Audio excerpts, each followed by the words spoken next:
Alam mo ba, may mga dating protestanteng pastor na matinding kritiko ng simbahang katoliko. Na yon, sila mismo ay nagpapaliwanag, nagtatanggol, at ilang pa nga ay naging pare.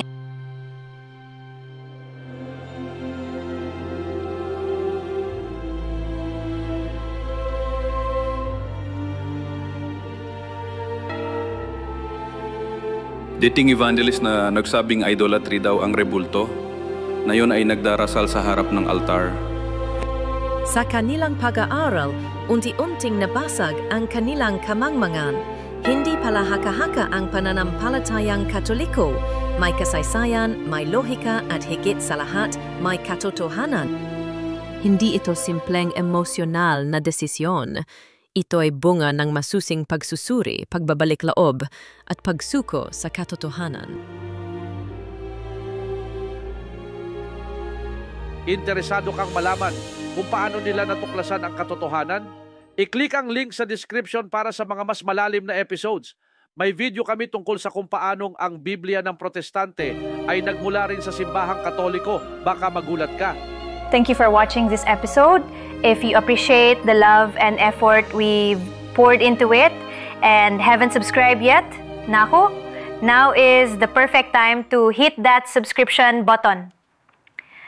Now, if the content doesn't align with your beliefs, that's perfectly okay. You're free to leave a comment and share it so others can voice their own thoughts. We're all here for open hearts and open minds. Lastly, if you like the vibes, the smile, or just me, please show it by clicking that like button. By doing so, you're not just supporting me, you're making my heart smile. Promise. Ika muna, Mami Bana, i-play muna natin ang testimony ng dating pastor ng Protestante na naging Katoliko, si Pastor Noe Duraba. Kasi we are entering into the season of Lent, remembering the sacrificial offering of our Lord. Pero kasi ito ngayon, maghingi lang muna tayo ng exemption kasi baka matulog kayo kung hindi tayo magpalakpak. Amen? So ngayon, ang ating topic ay napakaganda, no? Discovering the beauty of the Catholic faith. Paano ko dinidiscovery ang kagandahan sa Katolikong pananampalataya? Kasi kami mga pastor, mayroon kaming beauty sa aming simbahan, no?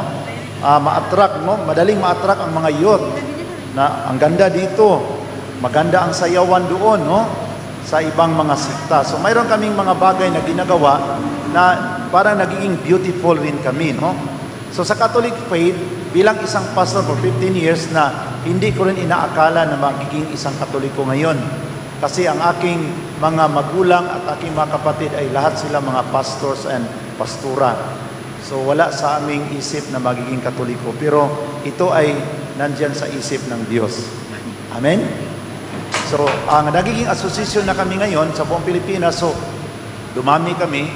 So, baka mapansin nyo, bago tayo magpatuloy, baka aking makalimutan. Paglabas nyo mamaya, mayroon diyang mga nagpaalam ako kay Father Jewel, mayroon diyang mga religious souvenir, baka gusto niyo makatulong sa construction ng aming formation center na pinagawa sa Cagayan. Yung construction doon is mga 1.5 hectares pinagawa natin. Yung mga pastor na magbalik sa Katoliko, magkaroon sila ng 1-year formation bago sila i-integrate sa Catholic Church. Turuan mo na sila sa mga importanteng bagay. No? Alam na natin, kaming mga pastor, marami kaming hindi alam sa Katoliko. Napakahirap sa isang pastor na turuan about sa Rosary. Pagturuan mo siya sa Holy Rosary, malaking problema yun sa kanya. Kasi iba ang nasa isip namin eh. So, sa formation namin, 1 year, and then after that, i-sent out na namin sila magbigay ng kanilang mga testimony. No? So, yun ang ating ginawa. So, nagpagawa tayo ng formation para doon ang formation natin, formation center, para bigyan natin sila doon ng input paano mag-integrate. Pareho ba sa mga kapatid nating NPE, kung mag-surrender sila, mayroon munang formation, paano sila mag-integrate sa ating community. So kaming mga Protestante, matawag kaming pareho kaming mga NPE, no? Nagre-rebelde sa simbahan. Amen? Kaya ang tawag sa amin, Protestante. We are protesting against the Catholic Church. Pero hanggang ngayon, ang aming protesta hindi pa rin nasolusyonan, no? Umabot na sa Congress, sa Senado, hindi pa rin natapos, no? So, yun ang aming ministry, no? And then, so, integration to the Catholic Church, maraming mga failure, bilang president, maraming mga failure na magiging problema doon kasi hindi nila alam ano yung mga holy hour, and then mabastos yung mga parokya ba, mga ano ba yung mga pastor magaling magsalita pero walang respeto pag mayroong exposition of the Blessed Sacrament, parang hindi naman nagluhod, ganun ba? So kaya mayroong permisyon na mas intindihan nila bakit tayo lumuhod, bakit tayo magginoplik. So ngayon ang ating topic is discovering the beauty of the Catholic faith. Yung na-inlove tayo sa ating minamahal, mayroong beauty na nakita natin na wala sa iba, di ba? Kung mata ba niya, medyo na-attract sa mata, na-attract sa ngipin, no? Kayo namang babae, na-attract kayo sa boyfriend mo kasi mayroon kang nakita na wala sa iba. Amen? Sa kanya mo lang nakita. Amen? Oh. So, di ba? At saka kayo lang ang nakaalam niyan. Hindi yun alam sa kapitbahay. Kayo lang nakaalam kung anong nag-attract sa iyo sa kanya. No? At sikrito yun na ikaw lang ang nakaalam. Amen? Ang iba doon sa buhok, parang hinapay ni Dr. Rosy Rizal, ganon, di ba? Oh, so na-attract ka doon sa hinapay. Ngayon, ang delikado ngayong panahon, para pag dumadami ang ating problema, kumukunti ang ating buhok, di ba? Oh, so dapat tayong mga lalaki, huwag nating dibdibin ang mga problema kasi pag dadami ang ating problema, lumalayas ang mga buhok sa ating ulo.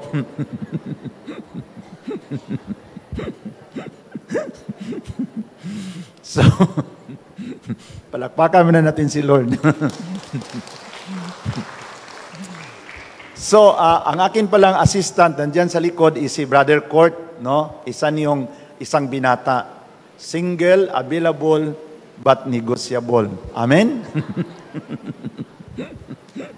So, ngayon, how I discovered the beauty of the Catholic faith, no? Kaming mga pastor noon, mahilig kami mag-preaching, walang outline. Pero ngayon na nagiging Katoliko na ako, linagyan ko na ng outline kasi bawal, sabi ng obispo, bawal yun na hindi ka maglagay ng outline, baka magkamali ka doon. So, one beauty I discovered in the Catholic Church is that only the Catholic Church that never condemn other Christian churches. Wala kang marinig sa Katoliko na mag-preaching si Father, si Bishop, magsabi na tayo lang ang mapunta sa langit, sila mapunta sa karagat-ragatang apoy. So dito sa Pilipinas ngayon, dumami ang mga sikta na ang kanilang aral, sila lang ang mapunta sa langit, and then, ang iba mapunta sa impyerno. Basta hindi ka member nila, punta ka sa impyerno talaga. Pero sa Katoliko, iba. Kasi kung ang official teaching sa Katoliko, instead of condemning others, we will pray others, no? Instead na i-condemn natin sila, i-pray na lang natin sila na maligtas din sila. O, saan ang pipiliin ninyo? I-condemn o ipanalangin na lang natin? Ipanalangin. No? Kasi kaming mga taga-ibang sikta, ganito kami mag-preaching, mga kapatid, patunayan natin sa gabing ito na tayo lang ang aanib sa ating simbahan ang makapunta sa langit. Unang mga katwiran na sila ay mapunta sa karagat-ragatang apoy dahil sinamba nila ang bato at kahoy. Ganon ang aming preaching. Pero tanungin mo ang pari, Father, sinamba ba ninyo ang bato at kahoy? Hindi man.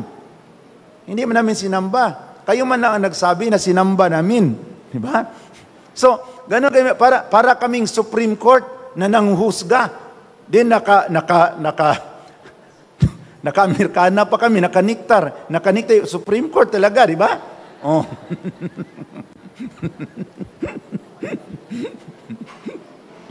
Ganon kami kamatalino.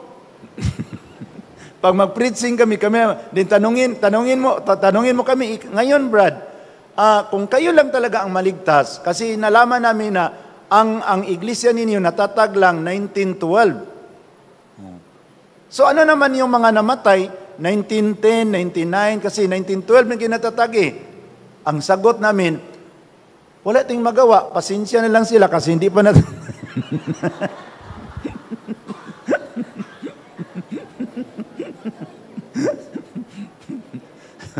Ganon kami kakurik. Then alam niyo, ang galing namin mga akay. Grabe, pag mayroon kami mga evangelistic crusade, mga evangelism, pakain-kainin namin, ganon, Pag nandoon ka na, parang Supreme Court ang labas, hinuhusgahan ang Katoliko. Katoliko talaga, ang punta lahat sa impyerno. Pero yung pinagnilayan ko yan, nag-aral ako sa doktrina Simbahang Katoliko, para akong na-touch ba? Kasi sabi dito na, the Catholic Church accept other Christians with sentiment and respect. Nandyan doon sa Catechism di Catholic Church, so may dala akong Catechism. Hanapin ninyo kung saan. In spite they are not Catholic, but because they believe in Christ, and they become Christian, we accept them with a sentiment and respect. So grabe kayo ang heart sa Katoliko.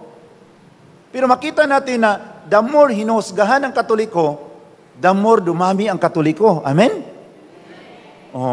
Then, kami na nanghusga, patuloy na nag-away-awayan, lumiliit, kumukunti, ganun ba?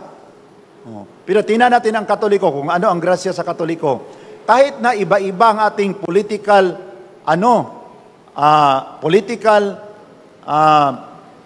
understanding or paninindigan, Katoliko pa rin tayo. Di ba? May iba, mga anti, mga pro, ay Katoliko pa rin. Pero sila hindi pwede. Pag iboto mo yung kandidato na hindi sinabi sa pastor, itiwalag ko kayo. Pero sa Katoliko, kahit sinong iboto mo. Diba? So, grabe ang simbahang Katoliko na hindi siya nanghuhusga. Yung nandyan sa misa na magsabi ang pari na, Behold the Lamb of God who takes away the sins of the world.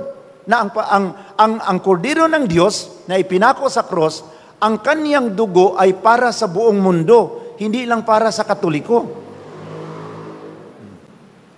Kami man lang.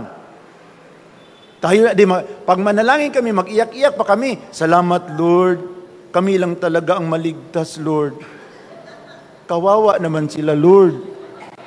Ganon-ganon pa kami.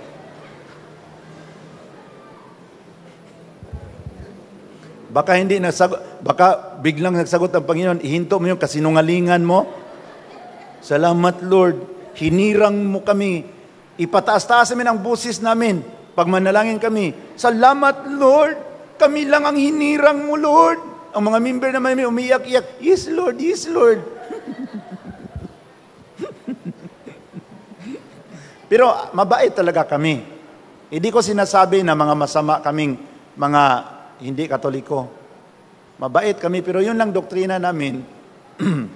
Parang, yung doktrina namin, yung dapat ang ibasura. Pero yung ugali namin na mabait, maganda yun eh. Pero yung doktrina namin na, Panginoon, salamat Lord, kami lang talaga ang maligtas Lord. Maganda-ganun. Magpaiyak-iyak pa. Then, sa amin, ako bilang isang, kasi we were Protestant and then, yung nagtatag na ako na aking sariling sikta, born again na. Kasi kung magtatag ka ng bagong sikta, automatic born again ka, you belong to the born again kasi gumawa ka ng bagong movement eh. So born again ka na. Wala kang choice. So kami, pag magsamba kami, tag-3 oras. Iiyak. Ang aming recollection, yung tinatawag naming, ang aming fasting tulad nito, ang sa atin, 2 oras man lang, uwian naman. Sa amin, dapat fasting 12 days. Tubig lang ang inumin. Kaya, pagka 12 days, pag manalangin ka, marami ka nang makita. Nakiusap na sa iyo si Lord, na magtatag ka ng bagong sikta, gano'n, nakiusap na si Lord. Sino namang hindi makiusap na 12 days ka hindi nakakain.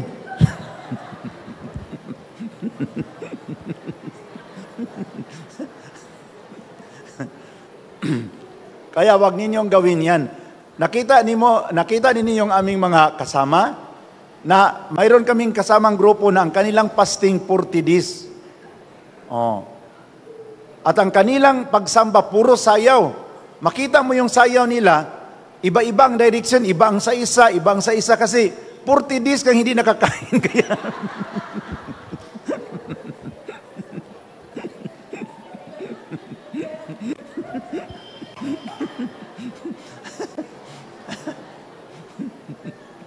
And then, inimbitahan pa ako, sabi ng isang kaibigan ko preacher na, Pastor, kahit Katoliko ka na, imbitahin ka namin sa Lunita kasi yung nakaraang buwan, nag-anniversary sila, puno ang Lunita. Kaya, pag sila na, mayroon sila recollection, hindi sila nag-iisip sa oras. Kahit na aabot ng hating gabi, nakasigaw-sigaw pa rin sila, Amen!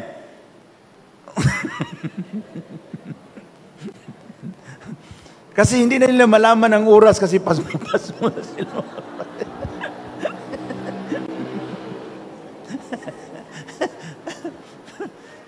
Tayo, sagana ang pagkain natin, palaging tumitingin sa... Alas 9 na, hindi pa nagtapos. Pero kung 40 days fasting ka, hindi ka na tumitingin sa orasan.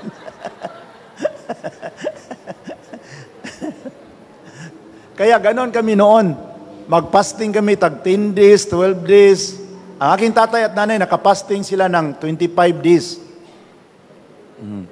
Kaya makita na nila ang mga lumalaki ang buwan. Magsabi na sila, uy, maganon sila, hindi kayo, baguhin ninyo ang buhay ninyo. Kasi nakita namin sa panaginip kagabi, magunaw na ang mundo.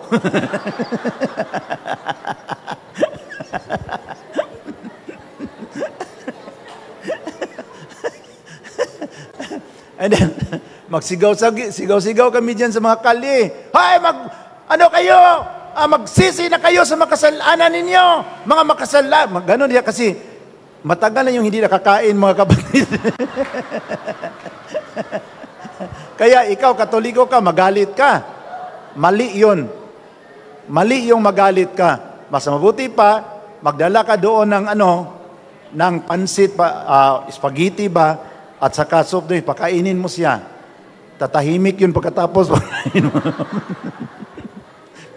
pero kung ikaw doon, magalit ka, mas lalong sisigaw. Ano ka? Ha? Angal ka. Ganunin ka pa, pero pagdala mo yun ng spaghetti, ay, thank you sister, thank you.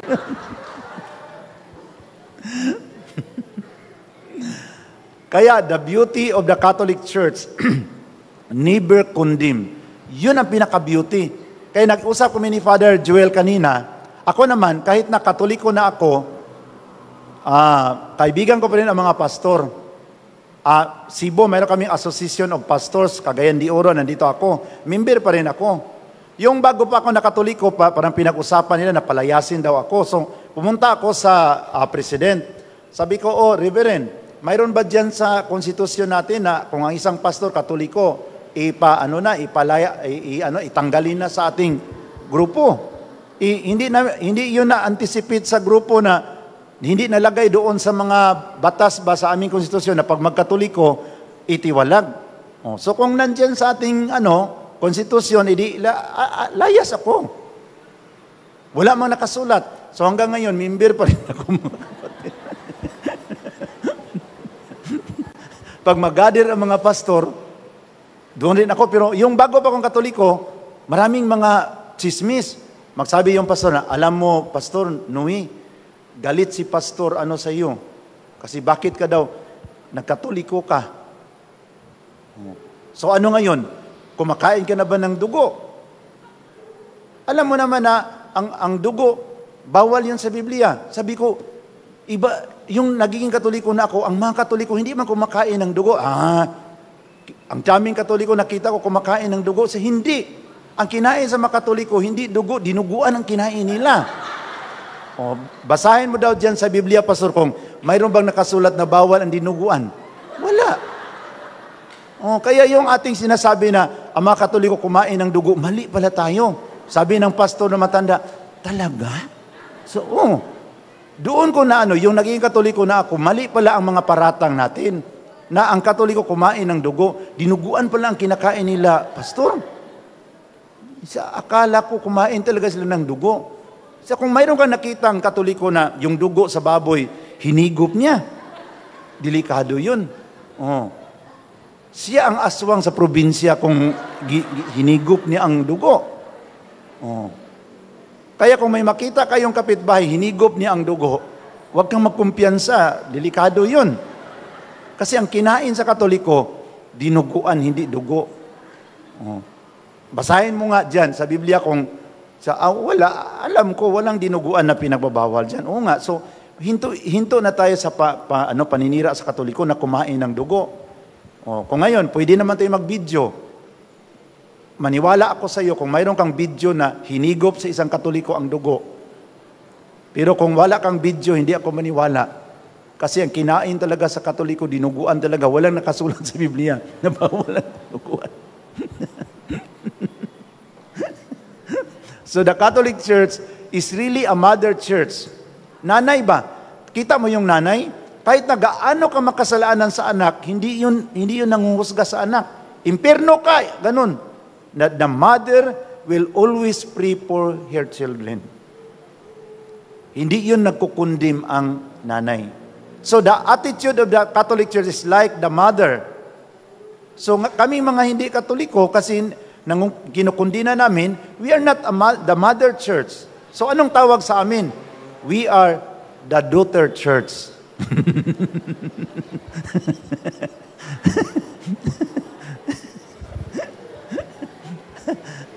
Daughter, hindi kami matawag na mother church kasi nanguhusga kami, di ba? Ang magkapatid, mag-away-away. Ay, ikaw ha? Ano ka talaga? Sip-sip ka talaga, mag-away-away yung mga magkapatid. Pero ang nanay, no. Hindi yun magkundim ang nanay. Kaya the attitude of the mother is in the Catholic Church. Hindi siya nanguhusga. Amen? Palakpakan natin ang Panginoon. The second beauty I discover is the season of Lent. Actually, ang Katolikong simbahan lang ang mayroong tinatawag na church calendar. Kami mga hindi Katoliko, naghiring-hiring lang kami kung kailan ang Lent. Wala kaming proper kalendar mga kapatid, kami mga hindi Katoliko. No? Naniniktik lang kami sa Katoliko kailan ang Easter, gano'n. Din sumasabay-sabay kami kasi wala kaming kalendaryo. Ano ang common calendar ginamit natin is Gregorian calendar. Walang born again calendar, walang baptist, wala. Pati na ito, lahat na sikta dito sa Pilipinas, ang ginamit nila Catholic calendar pa rin. So kaya ikaw, kung hindi kayo maniwala sa Catholic calendar, Gregorian calendar, pwede naman kayo magawa ng sarili ninyong kalendaryo. Tingnan natin kung maniwala ba ang gobyerno.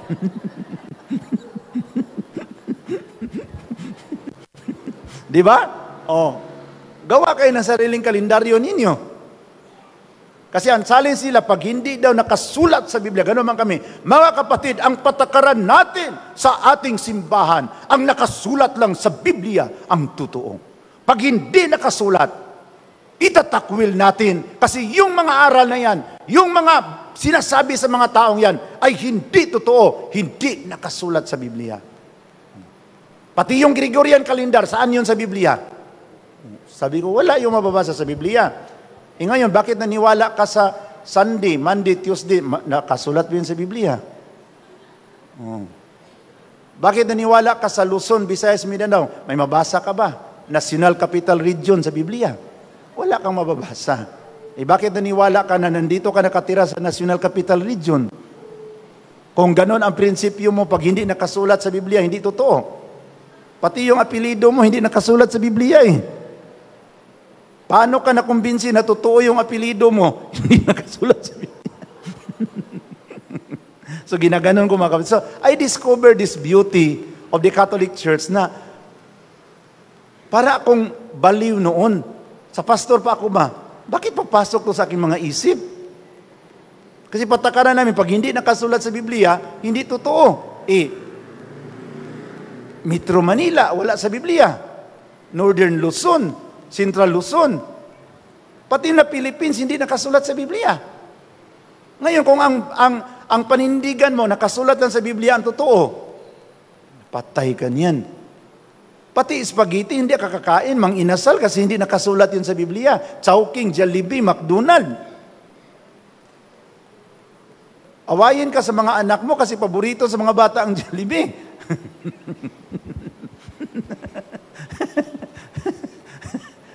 Pati ang maliit na bata, tumawa siya kasi. Parang nag-gets niya ang point ba? Pati Jollibee. So, yung prinsipo sa simbahan Katoliko, lahat na nakasulat sa Biblia totoo. Pero hindi lahat na totoo nakasulat sa Biblia. Amen?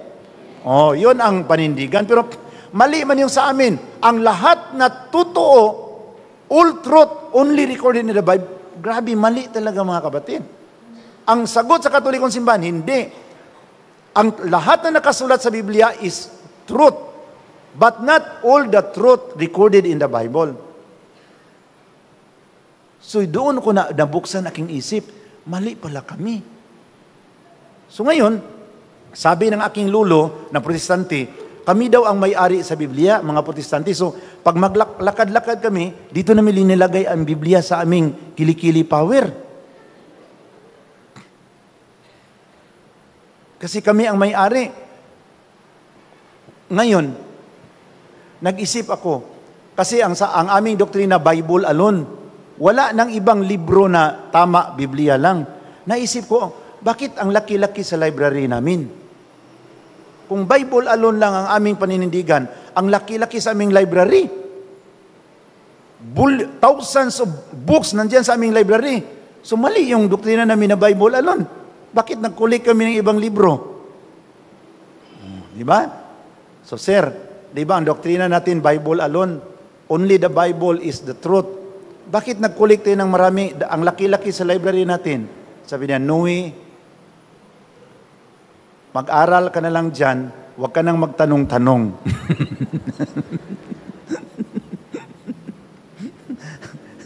So I continue learning secretly. Kasi ang pinaka-reason na matagal ako nagpabinyag sa Katoliko, kasi kami mga kapatid, ang disiplina namin is tithing. So lahat naming member dapat maghatag rin ng magbigay rin ng 10%. Kasi I'm Bisaya from Cebu. So ang aming simbahan, madali kami makalikom. Hindi kami wala kami ng mga sa dinamisyon lang namin, wala kami makaruling kasi malaki naman malikom namin 10%. Sa atin. Nagkakaruling tayo kasi ang binibigay natin pag mag-alay tayo, hindi malaki. Pagtugtog na, all that I am, pinipili natin dito sa ating bulsa.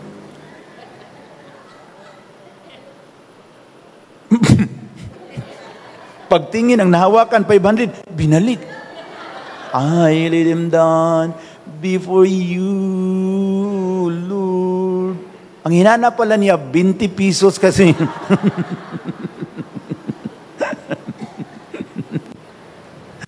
So ngayon, sa season of Lent, binigay ni Jesus ang kanyang buong katawan para sa ating kaligtasan. Hindi maganda na ang ibalik natin sa kanya barya. Kung ako si Jesus, matuwa ba ako sa alay ninyo? Alam ko na maraming laman yung mga pitaka ninyo. May 500, 1,000, 200. Bakit pinipili yung 20 pesos? Di ba? So kung ako si Jesus, humihinga ako ng malalim, gaganon ako magtingin sa inyo, oh.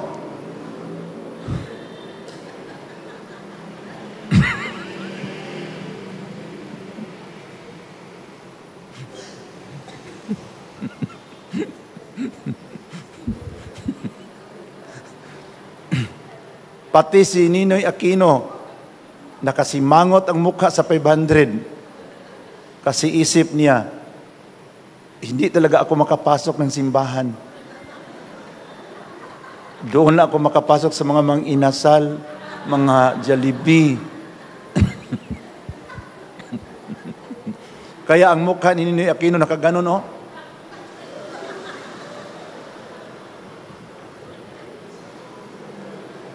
Kahit na Advent season, nakasimangot pa rin si Ninoy Aquino doon sa 500. Kaya mga kapatid, mayroong isang sister, treasurer doon sa parokya, na gulat daw siya kasi yung binilang na niya ang mga alay, mayroong 500. Kinuha niya kaagad, binuksan niya.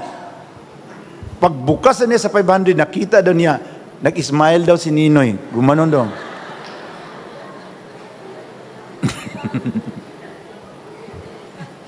Sabi ni Ninoy, sa wakas, nakapasok din talaga ako.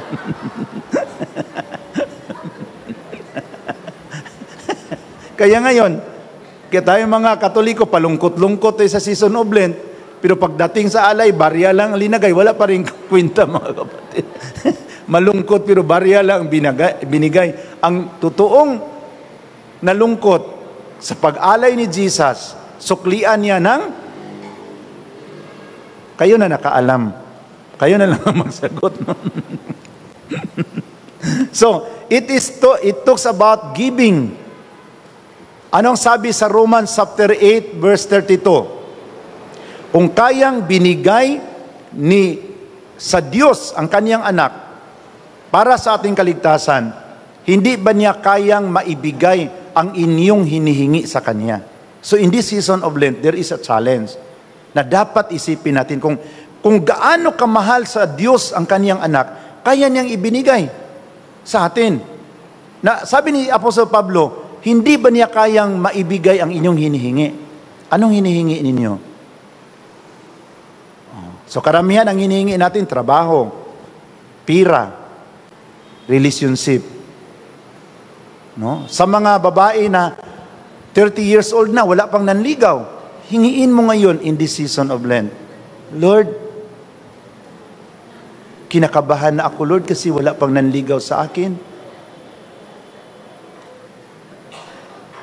Baka maabutan naman ako ng next season of Lent.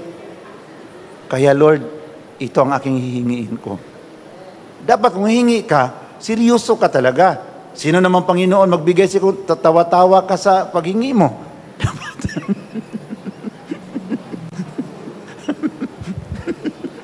So, dapat seryoso ka talaga. Amen? Oo. Sa mga lalaki, gusto ka nang magkaasawa, hingiin mo kay Lord. Bigyan mo ako ng babae, Lord, na mabait, na paglingkuran niya ako.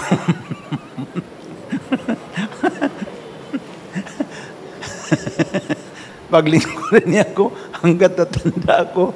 Amen? Oh. Hingiin natin kasi nandyan sa Romans chapter 8 verse 32 na sa kaniyang sakripisyo binigay sa Ama ang kaniyang anak para sa ating kaligtasan, hindi man niya kayang ibigay ang inyong hinihingi sa kanya. Nandyan yun sa Biblia. O ngayon, so ikaw lalaki, hingiin mo kay Lord. Bigyan mo ako ng babae, Lord, na yung maganda naman para ang mga anak namin maganda. No?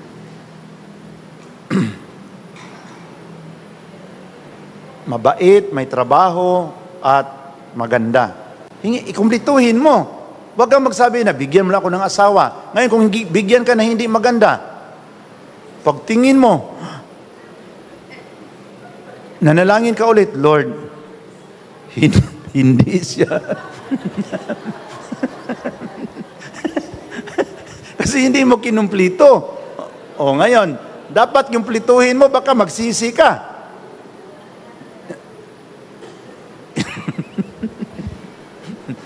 Ganon ang season of Lent. Huwag ninyong kalimutan, ha? Romans chapter 8 verse 32. Kung binigay ni Lord sa Diyos ang kaniyang anak para sa ating kaligtasan, hindi ba niya kayang maibigay ang inyong hinihingi sa Kanya? Pira, magkano ang kinakailangan mo? Isabi mo.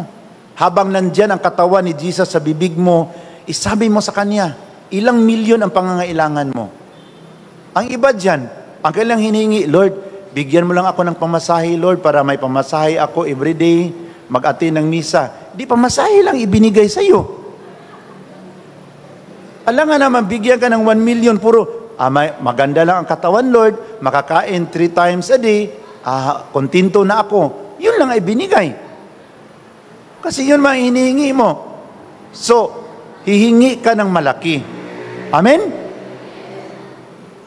Pero kung malaki na talagang hiningi mo, 5 million, mga 3 million, huwag mong lakasan.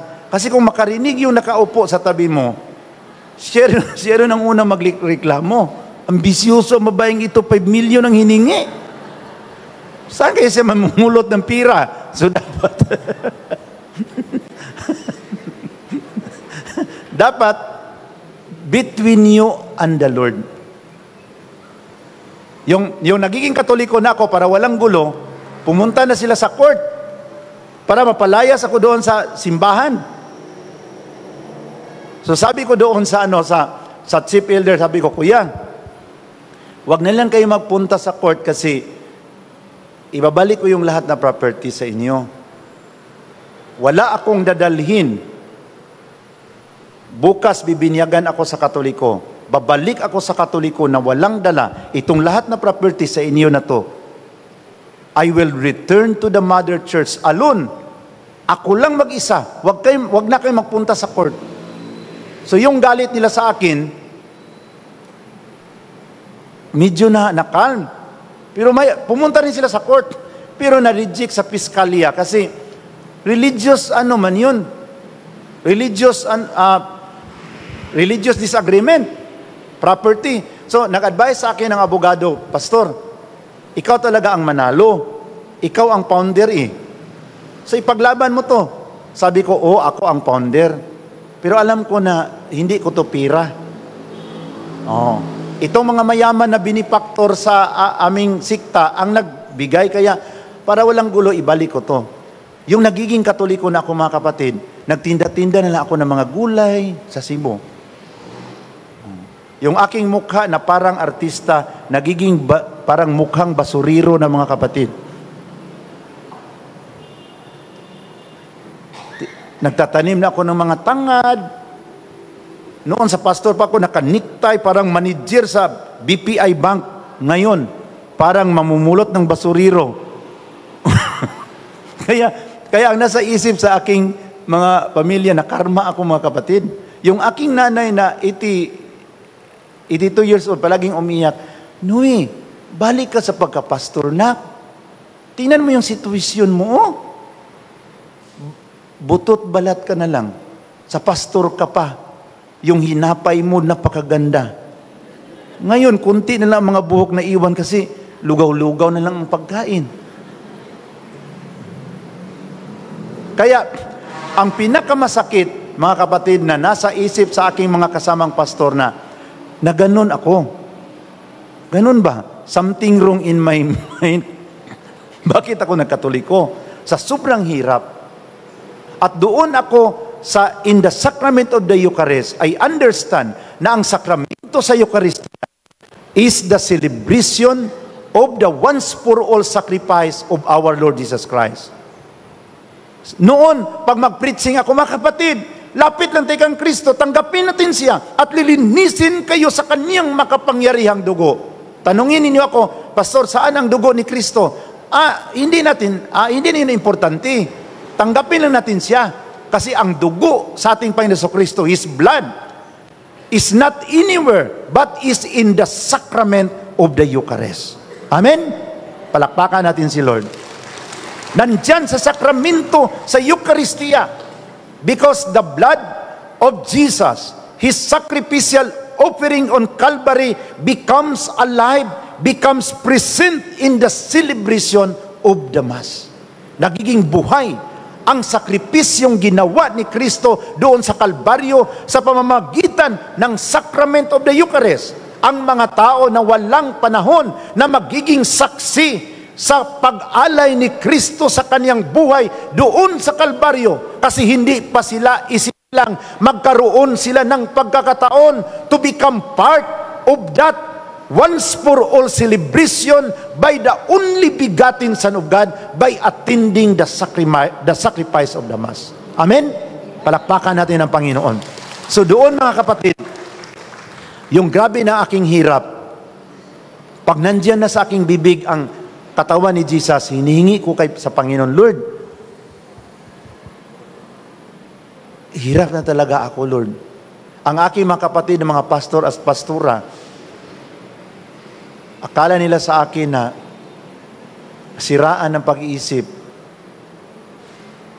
Kasi magtiis ka dyan, professor ka sa Bible School, founder ka sa sikta mo, ano nangyari sa iyo? Kasi when I was a pastor, ang dami kong mga kontak sa Amerika, mga missionary, mga dollar parating sa amin, sa akin. So ngayon, wala na ang lahat. Pero inupir ko sa Panginoon aking kahirapan. Lord, kasi I studied seriously the Catholic Church. 2 times ako nakapunta sa Jerusalem. 1 time ako nakapunta sa Vatican. Ngayon, ang mukha mo para ng basuriro. Dahil lang sinasabing katotohanan. No, but in spite of that, nanindigan ako. So, yung magdebate na kami sa aking mga magulang at mga kapatid, doon na-touch ang aking nanay. Kasi kahit na parang babagsak na ako sa sobrang payat, nanindigan pa rin ako. Lalo na pag si Mama Mary na ang kanilang sisiraan. Bakit? Isali ninyo si Maria. Si Kristo lang ang nagpakamatay sa krus para sa ating kaligtasan. Walang Maria. Sabi ko, Tay, walang totoong Kristo kung walang Maria. Kung ang Kristo ninyo walang Maria, ibang Kristo yon. Baka taga Laguna yon, yung nagbibinta ng lambanog doon sa Laguna. Kasi ang totoong Kristo, palaging sinasamahan sa ating mahal na Birhen Maria. Amen? Ayon sa Biblia, Tay, kahit na palagi parang bubagsak na ako sa sobrang payat, nakatingin pa lang aking nanay sa akin, Tay, ayon sa Biblia, habang pumasok sila, hinanap sa 2-3 hari ang ating Panginoon na bagong isinilang, when they entered into the place, Matthew chapter 2 verse 11, they saw Jesus and His mother. So biblically speaking, kung nandyan si Jesus, nandyan rin si Mama Mary. In Luke chapter 2 verse 11, the same pa rin, pagpasok sa nila, mga kapatid, nakita nila si Jesus, si Mama Mary at si San Jose. Ngayon, ang ating doktrina, Christ alone. Ang doktrina sa Katoliko, Holy Family. So nagnilay ako, Tay. Ang Katoliko is the excellent example of a perfect family. Nandyan si Jesus, nandyan si Mama Mary, nandyan si San Jose. Ang sa atin, walang Joseph, walang Mama Mary. Jesus lang. Jesus alone ang ating doktrina. So our doctrine is the example of the broken family. Walang nanay, walang tatay. So sa Katoliko, kumplito. Nandyan si Mama Mary, nandyan si San Jose. Amen? Yeah, pagdating ng December, ang aming bilin, mga kapatid, si Jesus lang ilinilagay namin. Sa Katoliko kumplito, nandyan si Mama Mary, nandyan si Jesus, nandyan si San Jose. Ang aming Christmas bilin, si Jesus lang nandoon. Nakakaawa ang mukha ni Jesus. Pumasok sa aking isip, kawawa naman si Jesus. Ang ginawa sa aking tatay na pastor din, linagyan ng baka at saka tupa. So mayroon ng kasama si Jesus. Pumasok sa aking isip, baka iiyak si Jesus. Gusto niyang magdidi kasi nagutom na siya. Saan siya dididi? Pinalayas mo si Mama Mary. Hindi na matupad ang utos sa Department of Health na breastfeeding kasi wala na si Mama Mary. Oh. Linabag mo ang Department of Health principle, breastfeeding. So ngayon, naisip ko ang ating bilin, tupa at saka baka ang linagay mo. Baka habang umiiyak si Jesus, ang baka maawa siya na lang magpadidi. So, magiging Alaska milk na ngayon ang gatas ni Jesus.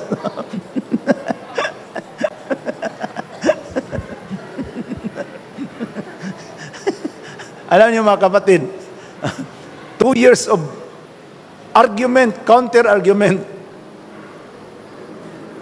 My father and mother, a preacher, and my mother, a diaconess for 40 years. Ang aking mga kapatid, na mga pastor, hindi ko ako makapaniwala na silang lahat, they decided to be converted to the Catholic Church. So we are now at home in the Catholic Church. Pero grabing away mga kapatid. Yung sigaw-sigawan ka sa tatay mo, basahin mo sa Biblia. Saan mababasa sa Biblia? Ganon man kami mga protestante pag makipagdebate na. Saan mababasa sa Biblia na si Maria inay ng Diyos? Pero tingnan mo yung Katoliko kung makipag-argue, kalma lang. Brother, kalma lang, brother. So pinag-isipan ko, bakit kami galit talaga kami? Kasi ang aming Eucharist, iba sa Katoliko. Sa Katoliko, everyday. Kami mga protestante, once a month man lang. So makakain kami sa katawan ni Kristo once a month. Pasmado kami mga kapatid, di ba? Ang Katoliko, araw-araw siya nakakain ang misa. So pag magsalita siya, kalma lang kasi busog siya palagi, di ba? Yung pasmado, dibatihin mo yun. 1 buwan lang nakakain, ganun yun.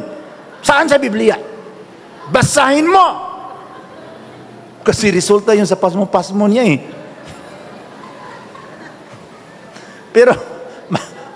Pero mayroon pang sikta dito sa Pilipinas na malaki rin sila. Ang kanilang Eucharist, once a year.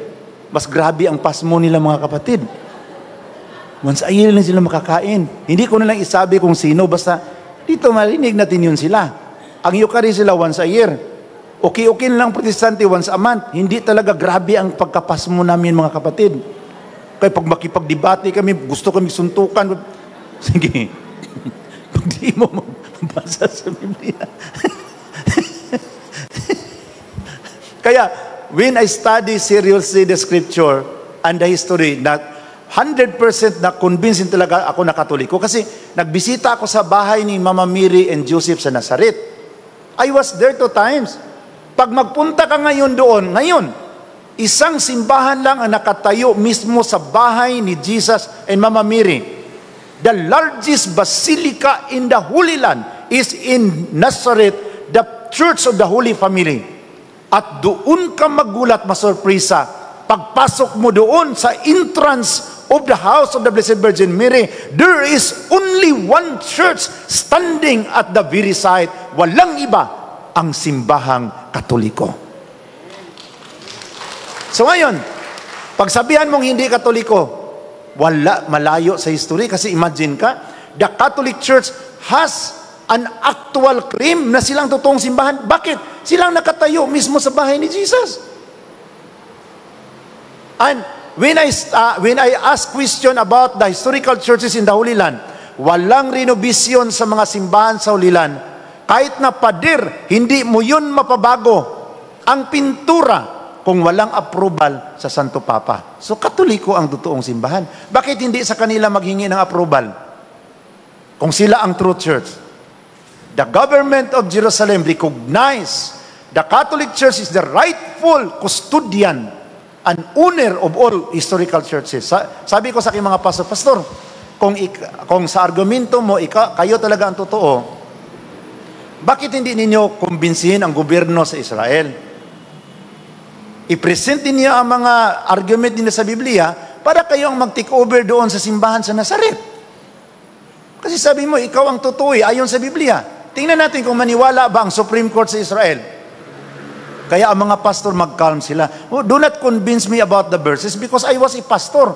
I memorized the Bible, Genesis, Exodus, Leviticus, Number, Deuteronomy, Joshua, Judges, Ruth, 1 Samuel, 2 Samuel, 1 Chronicles, 2 Chronicles, Ezra, Nehemiah, Tobit, Judith, Esther, 1 Maccabees, 2 Maccabees, Job, Psalms, Proverbs, Ecclesiastes, Song of Songs, Wisdom of Solomon, Sirach, Isaiah, Jeremiah, Lamentation, Baruch, Ezekiel, Daniel, Hosea, Joel, Amos, Obadiah, Jonah, Micah, Nahum, Habakkuk, Sipanaya, Haggai, Zechariah, and Malachi.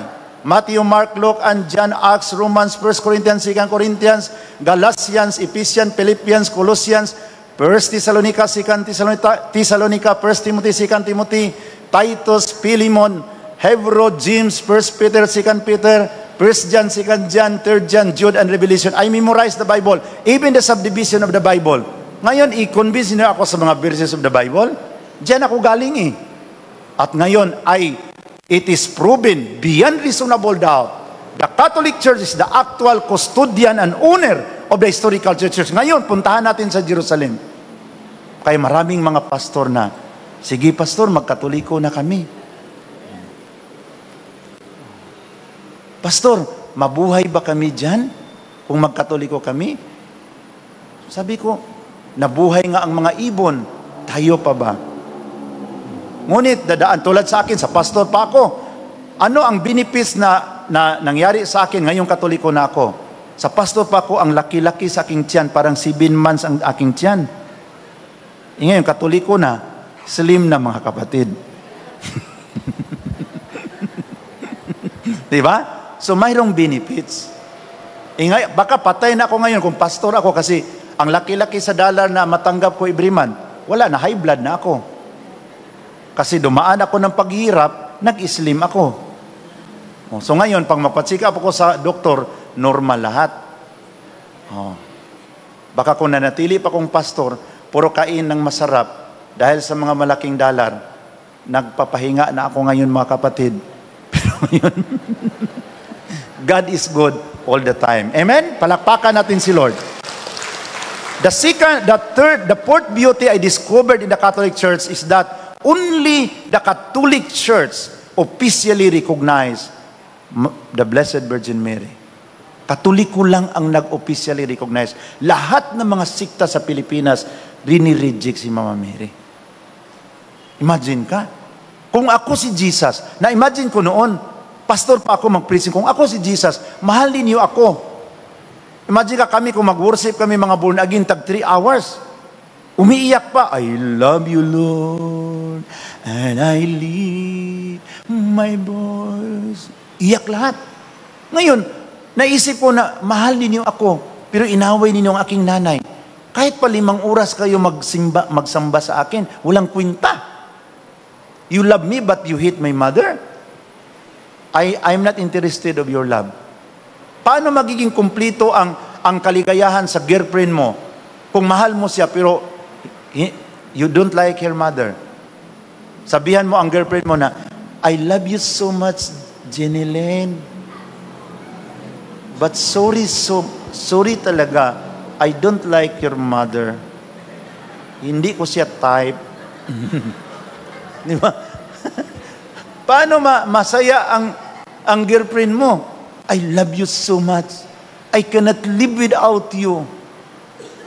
But sorry talaga, Lynn. I don't like your mother. Hindi ko siya type. Lalo na yung ngipin niya, parang elepante. Di ba? So, kung ako si Jesus, kung ikaw, matuwa ka. Ikaw, sabihan ka sa girlfriend mo na, John, I love you, John.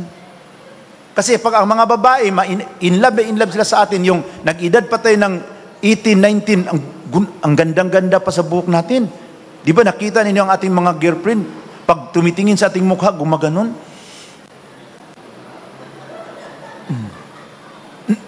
Pero ngayon, senior citizen na tayo. Pag titingin sila, nangunguros pa. Panginoon, ilayo mo ako sa mga masama. Pero yung bata pa tayo, napansin niyo yung mga nagmamahal sa atin, yung bata pa, 20 years old, ang ganda pa sa mga pilok natin, mga ganun. Pero ngayon, senior citizen na tayo, wala na tayong marinig na I love you. Ang marinig natin sa kanila, I'm praying for you.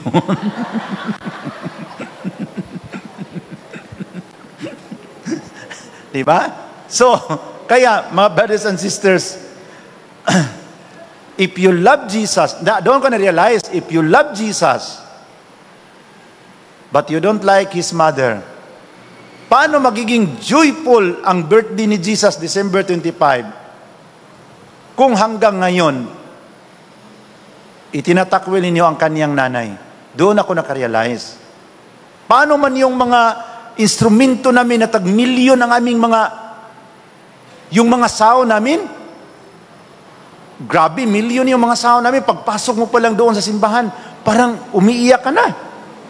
Paano mo yung napakaganda sa sound, sa mga speaker, pero you hate his mother? Walang kwenta. Kaya dito sa Katolikong simbahan, if you love Jesus, respect his mother. Huwag kang magkomentaryo ka sa aking nanay. Sabihan mo, you love me, pero marami kang istorya sa aking nanay. Tingnan mo yung pag magharapan ang Katoliko at saka born again, ang pinaka-isyo si Mama Mary. Yung mga Katoliko hindi marunong magsagot. Ang unang tanong, ganun kami, i-demo ko kung paano ako magtanong sa Katoliko noon. Ngayon, sabi sa Biblia, sa John chapter 2, sabi ni Mary kay Jesus, hindi ba kayo may mga Mama Mary? Sabi ni Mary, wala na silang alak. Anong sagot ni Jesus? Babae. Anong pakialam ko? How does it affect to me? My time has not yet come. Kung totoong mahal ni Jesus ang kanyang nanay, bakit hindi niya tinawag na nanay? Tinawag na niyang babae. Sagutin mo, bakit tinawag siyang babae? Kayong Katoliko, parang kakabahan tayo. Paano natin sagutin? Sagutin mo.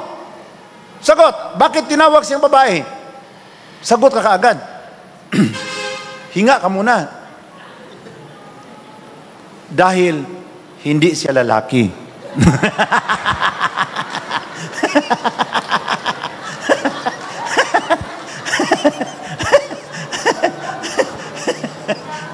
Mas masyak ka kung tinawag siyang lalaki.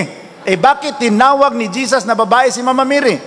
Kasi sabi ng Diyos Ama sa demonyo kay Satanas, ngayon, itinalo mo ang unang babae.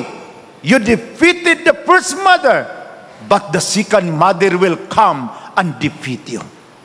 So parang si Satanas, mayroon siyang iniisip, sino kaya ang babae? Bakit inuulit-ulit ni Jesus doon sa kasal ng Kana na babae si Mama Mary at doon sa krus tinawag niyang babae?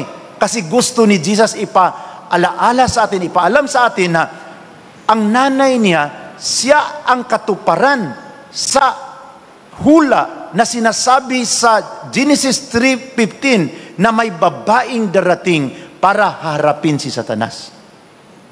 When Jesus said this, call his mother a woman, it is the fulfillment of the prophecy in Genesis 3:15 that the second woman will come in the course of the history and defeat the devil, Satan. Kaya yun si Mama Mary. Paano niya taluhin si Satanas? Not by her wisdom and by her expertise, but by her total obedience to the will of the Father. Taluhin niya si Satanas sa pamamagitan sa kanyang pagsunod sa kalooban ng Ama. Amen? Kaya kung gusto kang manalo sa lahat na pagsubok na darating sa buhay mo, sundin natin si Mama Mary. Sundin natin ang kalooban ng Ama.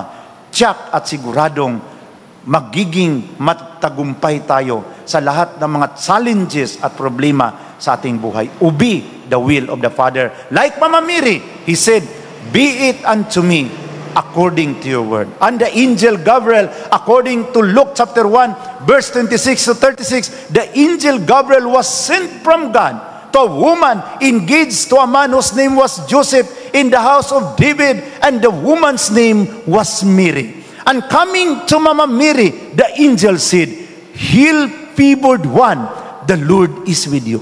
And Mama Mary was greatly troubled. The Bible says, was greatly troubled at what was said, and pondered what sort of greetings this might be. But the angel Gabriel said to Mama Mary, do not be afraid, Mary, because you have found favor with God. You will conceive and bear a son, and you shall name him Jesus. And he will be great, and the Lord God will give him the throne of David his father, and he will rule in the house of Jacob forever, whose kingdom there will be no end. Mama Mary answered, paano to mangyari? Wala man akong boyfriend. The angel said, the Holy Spirit will come upon you, and the power of the Most High will overshadow you. therefore the child to be born will be called holy, the Son of God. Look at your relative Elizabeth.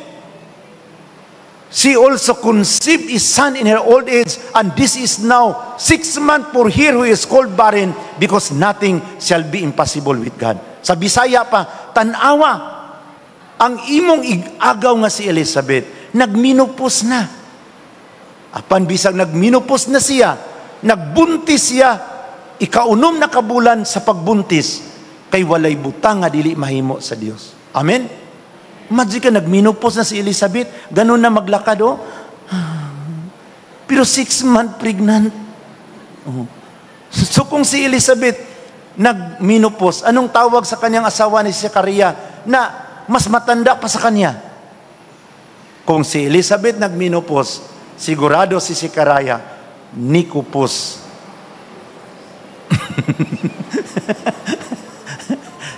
Kasi binantayan ko ang mga Bisaya doon sa likuran, madali nilang maintindihan to aking sinasabi. Pero sa inyo dito, hindi niyo naintindihan, no? Di ba? So, there is a comparison between Elizabeth, barren, matandang-matanda na, but nothing shall be impossible with God. Nagbuntis siya. Amen? So yung nakita ko yun, Mama Mary is biblically recognized. Sa amin, hindi namin din-recognize. But biblically speaking, he is recognized. So I present it to many pastors in a friendly discussion. Sabi ko kay Father Joel, actually Father, hindi ako nakipagdebate, pero nagsishare ako sa mga pastor in a friendly way. Pastor, wag lang tayong mag-away. Pag-usapan lang natin. O di, kung ipatuloy mo yung galit ka kay Mama Mary, wala akong magawa sa iyo. Pero ini-explain ko sa iyo bakit dapat natin siyang irespeto. Pero kung ang paninindigan mo, itakwil mo siya, wala akong magawa. Kung ini-explain ko na sa iyo ang lahat, pero darating ang panahon, maintindihan mo yan. Amen? Oh. So, doon ko nakita, mga kapatid, as I continue my journey throughout the Philippines. Galing na ako kahapon sa Southern Leyte, sa St. Bernard at Tacloban, nagbigay ng talk. Then I arrived yesterday para sa atin dito. Bukas, early in the morning, I will proceed to Batangas for another sharing. So, doon ako nag-desisyon na I have to serve the Lord in the Catholic Church. Because this is the only church that has a historical claim. Until now, ito ang simbahang nagmamay-ari sa lahat na simbahang sa kasaysayan. Amen?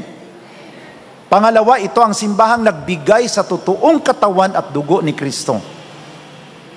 Sa amin, once a month, pero ang aming doktrina symbolic lang. Kaya kung magpakalawat kami, ganon sa amin simbolo sa katawan ni Kristo.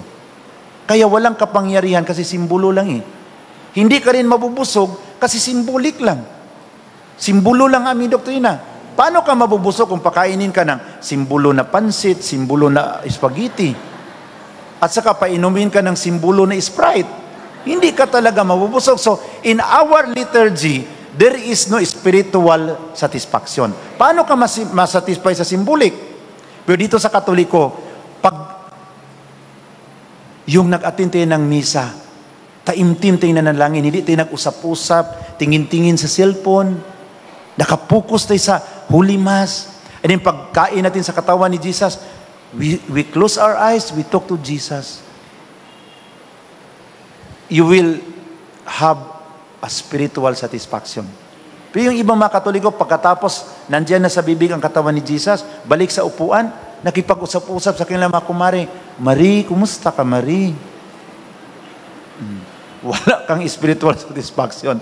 Dapat you talk to Jesus. Lord, ito na ang buhay ko, Lord. Naghanap ako ngayon ng trabaho. Nagplano ako na magkaroon ng kapital, 5 million, 10 million. Huwag kang matakot maghingi ng malaking mga amount. Wala namang mawawala sa iyo. Sabi ng Matthew chapter 7 verse 8, kung ang inyong anak manghingi ng isda, bigyan ba ninyo ng ahas? Sabi ni Jesus. Kung ang inyong anak manghingi ng tinapay, bigyan ba ninyo ng bato? Hindi talaga. Kung kayong mga ama, sa mundong ito marunong magbigay ng mabuting mga bagay sa inyong anak, ano pa kaya ang inyong Ama na nasa langit? Kasi ikaw, tatay ka, mayroon kang little baby, ang isip mo, paano ko ito mabigyan ng bright future? So kung kayong mga ama dito sa lupa, no, magaling mag-isip, magbigay ng mabuting mga bagay sa inyong mga anak, ano pa kaya ang tatay ninyo sa langit? Kaya huwag kang matakot maghingi. So sa akin, balik ako, so hiningi ko sa Panginoon, Lord, walang-walaan talaga ako. Every time I go to Mass, sinabi ko sa Kanya, sana Lord, magkalupa kami mga converted. One time, as lumapit sa akin ang kupol, sabi ng dalawang kupol na, brother, yung nagbigay ka ng talk sa Philippine Congress on Mercy sa Bacolod, we were there, nakatingin kami, nakinig kami sa iyo. And then, we talked with my wife, and napag-isipan namin na magbigay sa iyo ng lupa. So ngayon, dala namin ang titulo, ibigay namin si sayo to. Sabi ko, saan yun ibigay ninyo, ma'am? Sa church? Sa aming asosisyon? O saan yun ibigay? Sabi ng couple na, sa iyo namin ibigay. Ikaw na ang magpagawa ng deed of sale. Lagyan mo ng amount. Alam mo naman, ang market value is 3,000 square meter. So itong 1 hectare, ibigay namin sa iyo.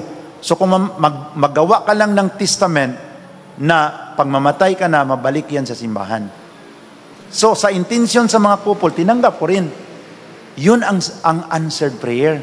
Kasi every time you attend the Mass, you talk to Jesus, Lord, nangangailangan ako ng lupa. So mayroon ng lupa. Sabi ko naman, Lord, mayroon ng lupa. Pabalik-balik, every day mag-attend ako ng misa, Lord, nangangailangan naman ako ng pira. Paano ako makapatayo ng building? Binigay ni Lord ang pira. Someone asked me, brother, my mom wants to give you money. So I told him na, because I meet here in one of the Congress on Mercy in Bacolod. So I told her, ma'am, ilagay lang natin ang kanyang pangalan, Chris. Ma'am Chris, nag-meet na ba kami sa nanay mo? Siya, no. He just saw you in Facebook. Sige. So he asked, my mother asked your account number. So binigay ko yung account number. So the following day, pumunta ako sa bangkot, sinitsi ko yung sa ATM. Nasyak ako, mga kapatid. Bakit ang laki sa pira? Pero wag ko na lang isabi sa inyo para hindi kayo maguluhan, mga kapatid, ha? So ngayon, nag-text ako ulit sa kanya. Ma'am, I want to know why he give this amount to me. So, nag-reply naman siya nga, okay, I'll ask my mom. Din kasi mga pamilya sila dito na known sa Metro Manila. So, okay, I'll ask my mom. Nag-reply after 5 days. Alam niyo anong sagot? My mom told me that when he saw you in Facebook, he heard the Lord telling her heart to give that amount. Yun lang ang sagot. Na habang nakatingin daw siya sa akin sa Facebook, narinig daw niya ang Panginoon nagsabi, bigyan mo siya ng pira. So, hindi kami nagkita hanggang ngayon. We never meet.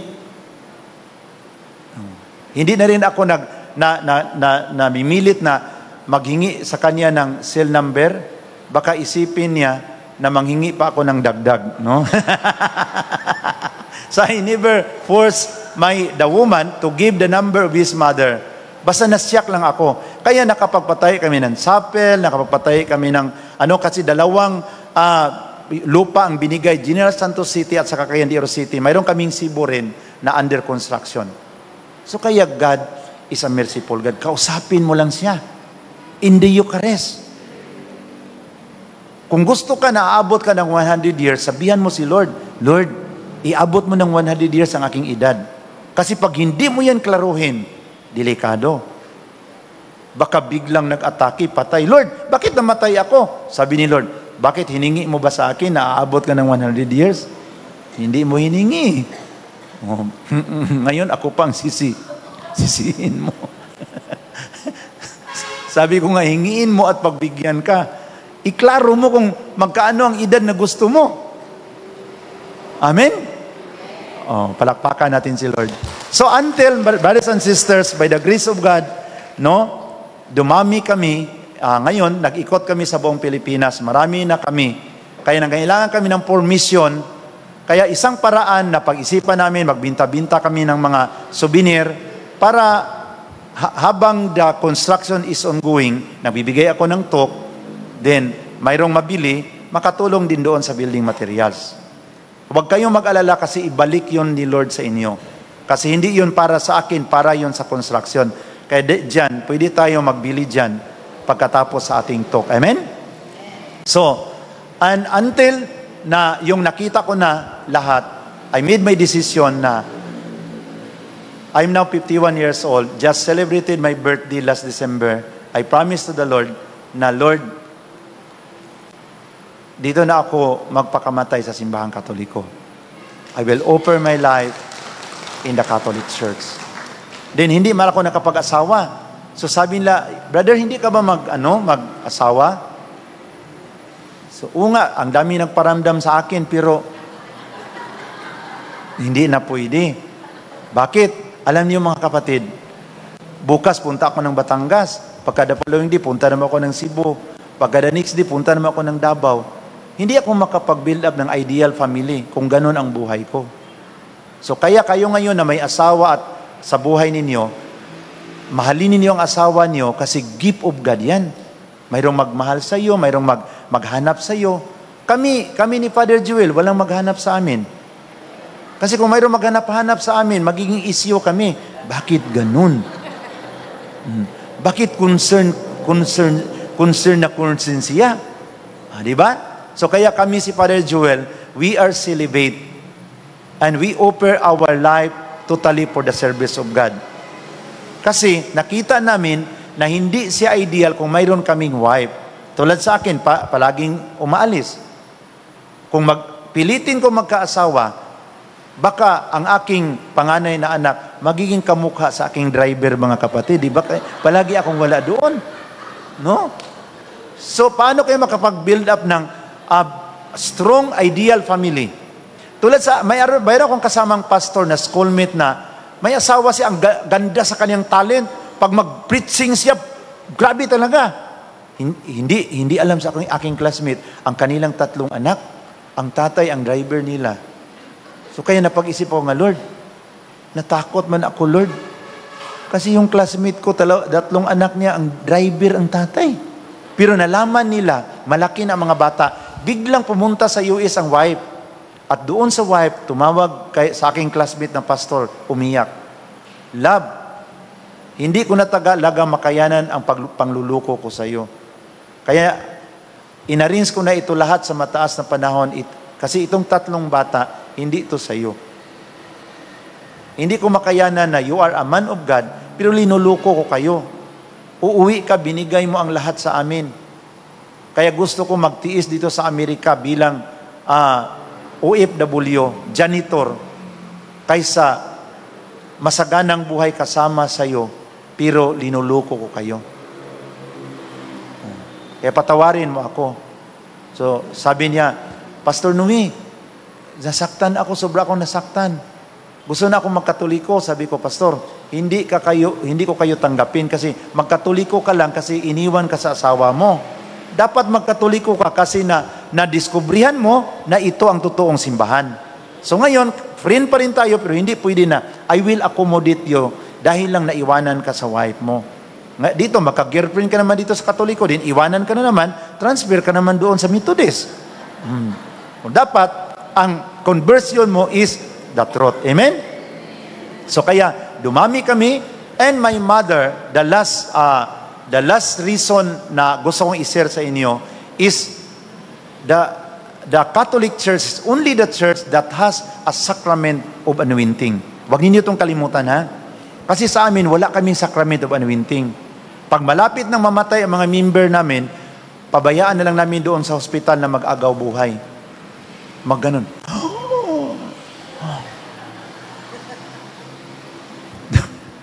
Dahil kaming mga hindi Katoliko, sa sobrang talino namin, ang 7 sacrament, tinanggal namin ang 5. 2 na lang ang sacrament namin. Binyag na lang at sa kahapunan. Hindi kami naniniwala na ang pag-aasawa ay sacrament. Kontrata lang yan. Kaya nga, Protestant ang author sa divorce. Kasi ang aming panindigan, if you don't like your wife, do not renew your contract. Diba? Pero sa Katoliko, sacrament hanggat sa kamatayan. Amen? So, sa akin, yung sacrament of anointing, ito ang isang reason na in love ako sa Catholic. Kasi marami akong mga members galing sa Katoliko. Nadala ko sila. Pag malapit ng mamatay, ang kinikip ko lang ito sa aking puso, pag malapit ng mamatay, ang hanapin nila, pari man. Magganon man doon, pag nandoon sa ICU, pare.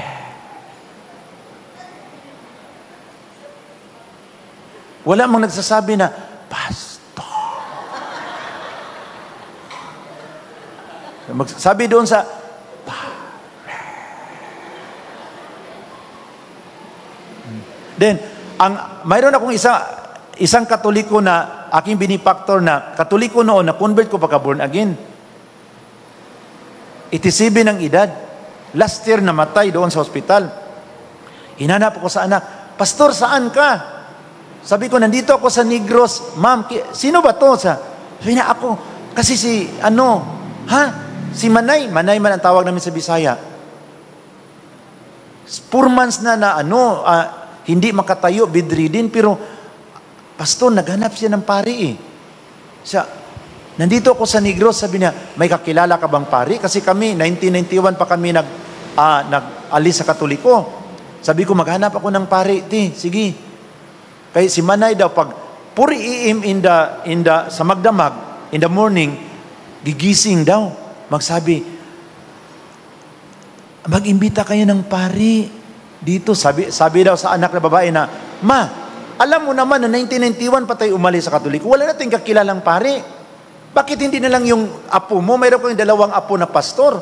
Yun na lang, pareho lang yun eh. Ang prayer sa pari, ang prayer sa pastor, pareho lang yun. Magsabi mo daw ang matanda, 87 years old na, hindi, pari lang. So ngayon, ang unang dumating daw mga kapatid, ang pari, ang pastor. Pagdating daw sa 2 pastor, pag nakita sa matanda ang 2 pastor, ganun mo daw ang reaksyon, no?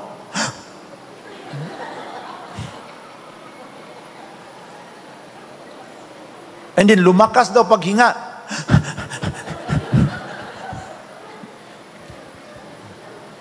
So, sabi daw ng isang pastor na, Pastor, uwi na tayo, baka tayo pang dahilan sa pagkamatay sa matanda. So, uwi ang 2 pastor.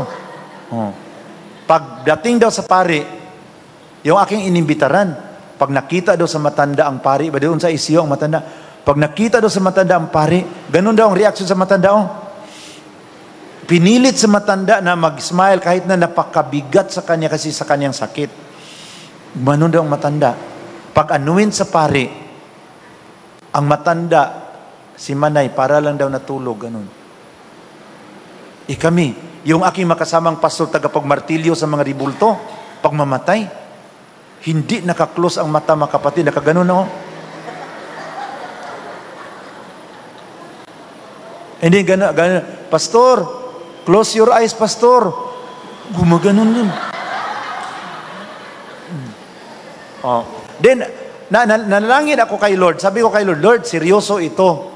Bakit itong aking mga classmate na pastor, ganun ang mukha sa kabaong? Kasi namatay sila na punong-puno sa galit laban kay Mama Mary sa mga santo. Sino namang peaceful ang mukha?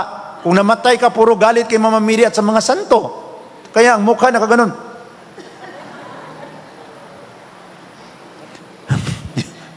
Yung pastor pa ako, may namatay na kasama kong pastor. Sabi ng wife, Pastor, pwede ka ba magpunta sa bahay mamayang gabi kasi wala na kasing mag-vigil dito eh. Sabi ko, Pastora, bakit wala na mag-vigil? Siya nga, basta ikaw na lang ang magpunta. Pagpunta ko doon, nagdala ako ng Bible.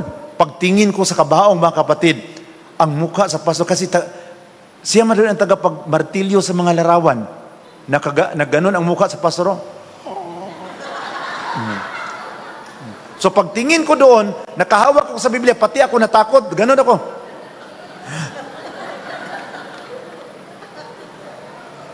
Yung aking mga membro na mga more than 100, nakatitig sa akin. Tumingin ako sa kanila, Panginoon, bigyan mo ako ng lakas, Lord. Kasi alam ko, pagtatakbo ako ngayon, ito, mas una pa itong magtakbuhan ito. Bigyan mo ako ng lakas, Lord. Ito ngayon, pati yung mga inaantok ngayon, takbuhan yun.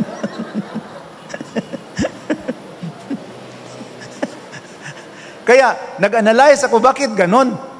Then, kaya pag nagiging Katoliko ako, yung payat pa ako, nag-minister kagad ako kasi gumawa ako ng comparison. Makita ko yung mga Katoliko, pagkatapos pag-anuin sa pare, bara lang natulog.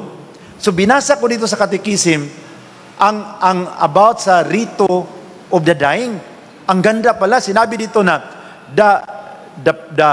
the Christian who unite his death to that of Jesus, views it as a steps towards Him in an entrance to everlasting life. So ang isang Kristiyanong Katoliko na ipinagkakaisa niya ang kanyang kamatayan kay Kristo, ito ay hindi kanyang katapusan, kundi mga apak pagpalapit kay Kristo, at ito ay pagbukas sa pintuan sa buhay na walang hanggan. Amen?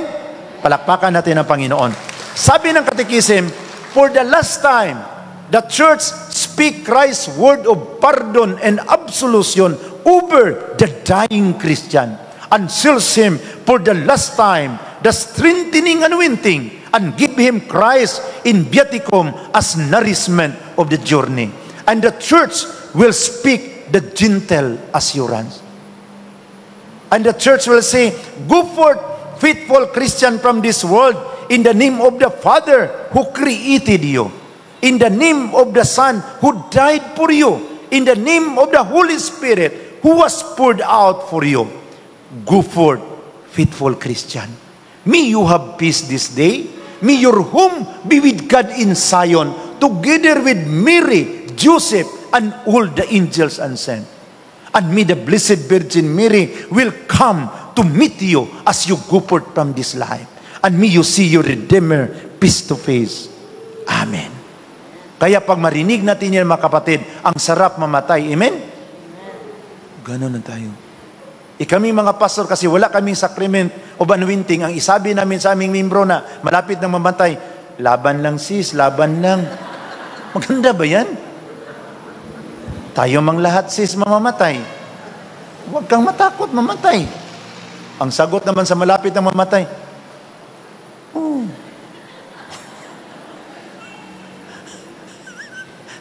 Kasi kung magawa-gawa kami ng parang sacrament of the dying, magduda ang mga tao na Katoliko kami.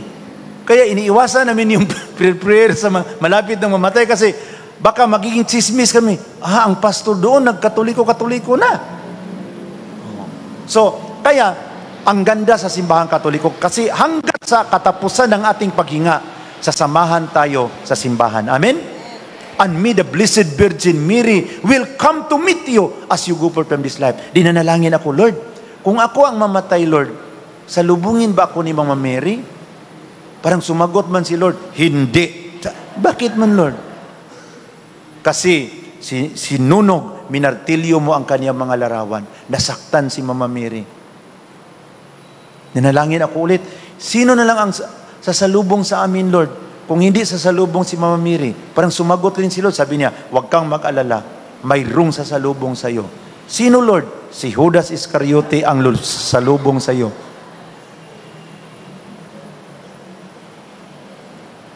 Sabi ni Mama Mary, anak, hindi ko kayang salubungin si Pastor Noe, anak. Bakit, ma?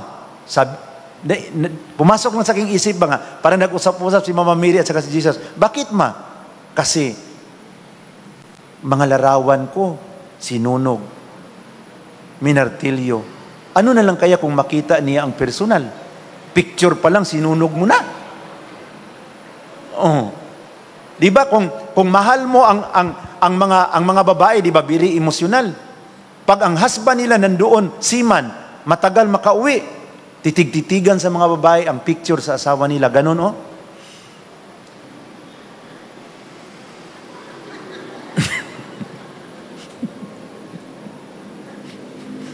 Then, di ba, sila si nanay, alam nila yun kasi wala pa mga video call noon eh. Pag matagal nila makita ang asawa nila, ang picture ang magbigay sa kanila ng inspirasyon.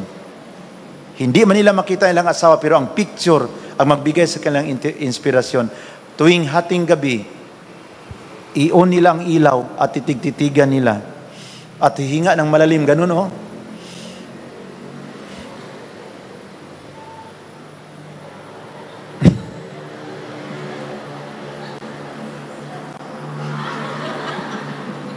Oh, marelate yun sa mga nanay. Kasi wala pang mga video call noon. Ang picture ang magbigay ng inspirasyon sa kanila. In the absence of their husband, the picture inspired them. Ang ngiti sa kanilang asawa, nagbibigay sa kanila ng lakas sa pag-alaga sa mga kabataan. Oh.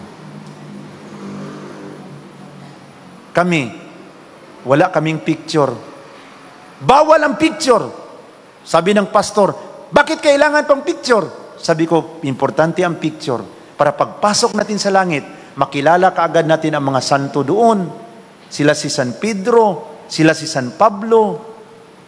Kung walang picture, magproblema kapag dating sa langit. Sino kaya ang Pedro dito, no? Baka ito siya. Tanong niyo, Brad, ikaw ba si Pedro, Brad? Sabi niya, hindi, si Abraham na ako, Brad. Kaya, importante ang picture. Bakit? Kasi pagpasok mo sa langit, kung bawal ang picture sa simbahan ninyo, hindi mo alam, si Judas na pala ang katabi mo. Sabi ni Judas, buti na lang nakapasok ka dito.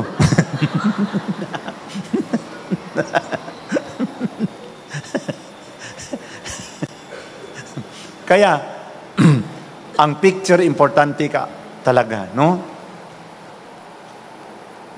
Picture takes over in the absence of the person. Kaya dito ngayon, ang picture ni Jesus, siya ang nag-inspired sa atin habang nakaupo siya ngayon sa kanan ng Ama. His picture on the cross is our inspiration. Amen? Kaya nga, doon ko naintindihan kami, wala kaming picture. Kaya pag magsamba kami, dapat everybody close your eyes. Jesus, we enthrone you. May mga panahon, makalimutan ko pagpa-close their eyes. Kaya ang aking mga membro doon tumitingin-tingin sa bubong. We proclaim you are King. Ang iba doon sa electric pan, standing here in the midst of... Kaya wala kami mga picture eh. Ang iba doon sa tiles, we raise you with our praise. So dito sa simbahang Katoliko, mayroon tayong focus si Jesus. Amen? Kami, wala kami mga larawan. May mga panahon, makalimutan, kaya magsabi sila, bakit doon sa inyong simbahan? Magsabi kagad ang pastor, everybody close your eyes. Di mga Katoliko doon na bagong inibitahan, makabahan sila, bakit pinaklose ang kanilang mga mata? Naniniktik sila doon. Sabi ng pastor, close your eyes. Ang iba mga Katoliko kinabahan kay tag-isang oras naka-close sa mata. Ano na kaya ang nangyari, Lord? Bigla naniniktik dito.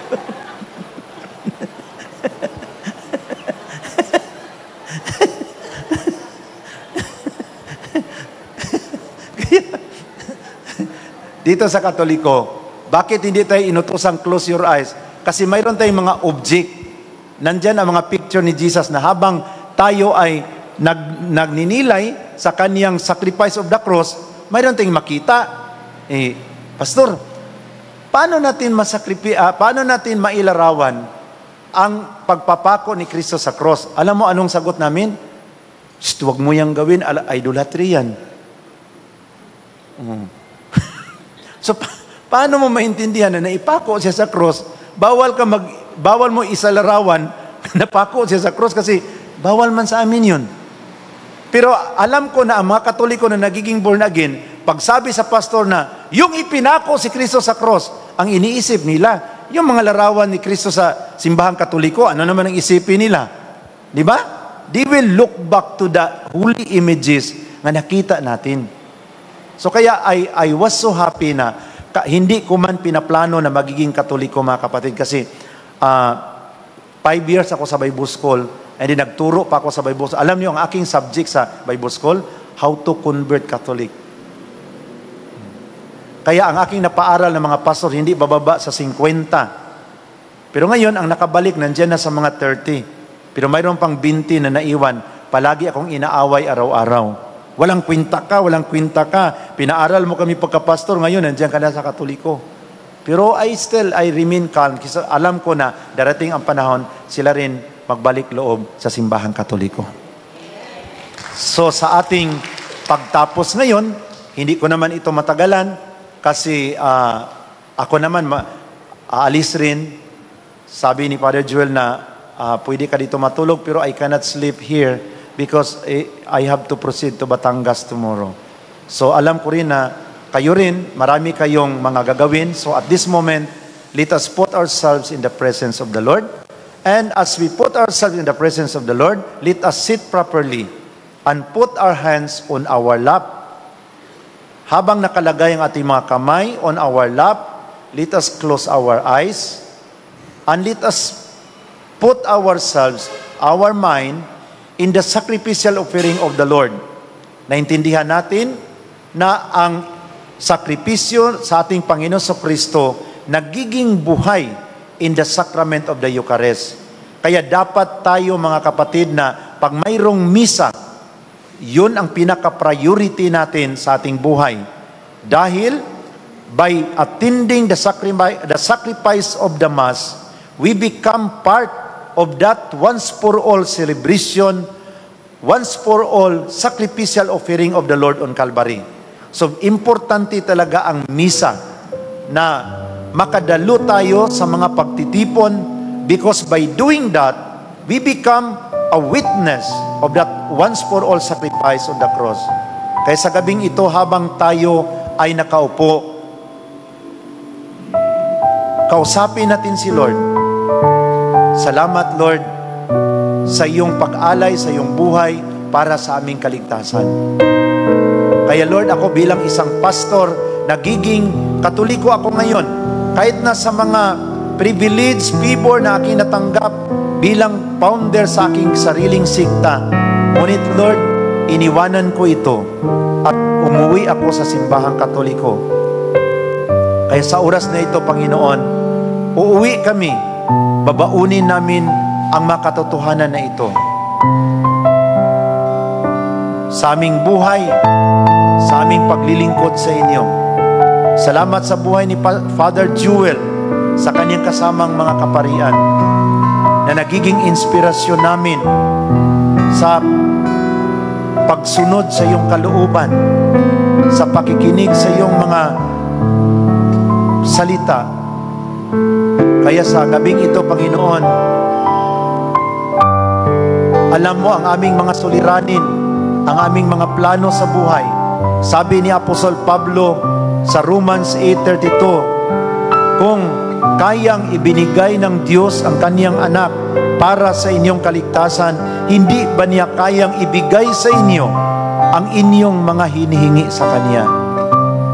Kaya Lord, paigtingin mo ang aming pananampalataya, patibayin mo ang aming pananampalataya na kung kaya mong ibinigay ang iyong nag-iisang anak para sa aming kaligtasan, hindi mo ba kayang maibigay sa amin ang aming mga hinihingi sa iyo? As you lead us, loving Father, in this life, into that eternal homeland, be with you forever. Thank you, Lord, as you continue to move in our heart and in our mind. Thank you, loving Father, for the offering of your only begotten Son on the cross. Nanalangin kami, Lord, na sana marami pang mga pastor na magbalik loob sa kawan. Hindi lang ako na nakatayo ngayon, kundi marami pang mga kapatid namin na hindi Katoliko ang hipuin mo ang kanilang puso in this season of Lent. Magbalik sila sa katotohanan, hindi dahil sa aming kaalaman, kundi dahil sa paghipo, pagkilos ng iyong banal na Espiritu Santo. Kaya sa mga nandito ngayon, Panginoon, kaawaan mo sila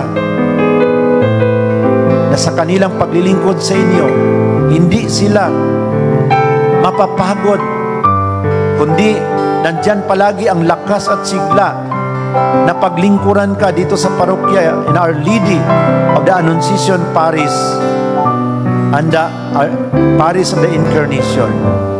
Lead us, loving Father, to become more faithful in you, to participate in our giving, in our mass attendance, in our obedience to our church leaders, to our priest, and to our bishop.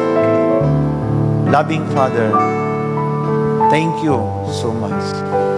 Lead me, Lord, lead me by the hand and help me see the rising. You